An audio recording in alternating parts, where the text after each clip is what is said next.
ഗണേശോത്സവവുമായി ബന്ധപ്പെട്ട് ഇത്തവണയും റെക്കോർഡ് തിരുത്തി മഹാരാഷ്ട്രയിലെ JSB സേവാ മണ്ഡൽ 66 കിലോ സ്വർണം 336 കിലോ വെള്ളി എന്നിവ കൊണ്ടാണ് ഗണേശ വിഗ്രഹം അലങ്കരിക്കുക. മുംബൈയിലെ സമ്പന്നമായ ഗണേശ വിഗ്രഹമാണിത്. ശ്രീനാഥ് ചന്ദ്രനാണ് മുംബൈയിൽ നിന്ന് വിശദാംശങ്ങളുമായി ചെയ്യുന്നത്. Srinath, good morning. ഇത്തവണത്തെ ഈ ഗണേശോത്സവം അത് എത്രത്തോളം പ്രത്യേകതയുള്ളതായിരിക്കും ഈ ഒരു വിഗ്രഹത്തിന്റെ അലങ്കാരവും ഒക്കെ നോക്കുമ്പോൾ?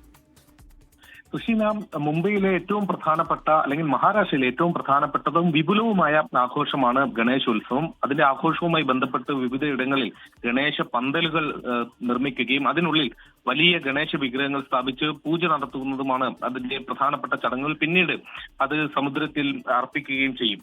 ഈ GSB സേവാ മണ്ഡൽ ആ ഗണേശ വിഗ്രഹങ്ങളിൽ ഏറ്റവും സമ്പന്നമായ ഗണേശ വിഗ്രഹമാണ്. കഴിഞ്ഞ വർഷത്തെ കണക്കാണ് 66 കിലോ സ്വർണം, 336 കിലോ വെള്ളി തുടങ്ങിയ ആഭരണങ്ങൾ കൊണ്ട് അലങ്കരിക്കുന്നത്. ഓരോ വർഷവും ഈ തൂക്കം വർദ്ധിക്കാറുണ്ട്. ഇത്തവണ അത് എത്രയാണ് എന്ന കണക്കുകൾ ഇനി വരാനിരിക്കുന്നതേ ഉള്ളൂ. ഏതാണ്ട് 474 കോടി രൂപയുടെ ഇൻഷുറൻസ് ആണ് ആകെ ഈ ഗണേശ പന്തലിന് വേണ്ടി എടുത്തിരിക്കുന്നത്.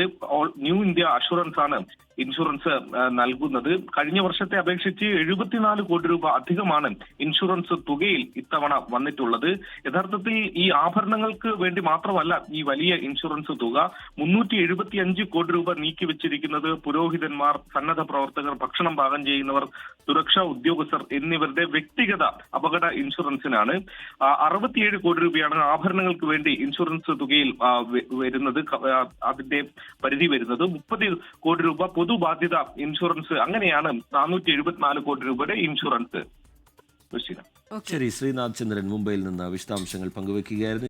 ലോകത്തെവിടെയായാലും ഏത് സമയത്തും 24 വാർത്തകളും ഓഗ്മെന്റഡ് റിയാലിറ്റി പാക്കേജുകളും എക്സ്പ്ലെയിനറുകളും വിശദമായി കാണാൻ ഞങ്ങളുടെ YouTube ചാനൽ നിങ്ങൾക്ക് സബ്സ്ക്രൈബ് ചെയ്യാം.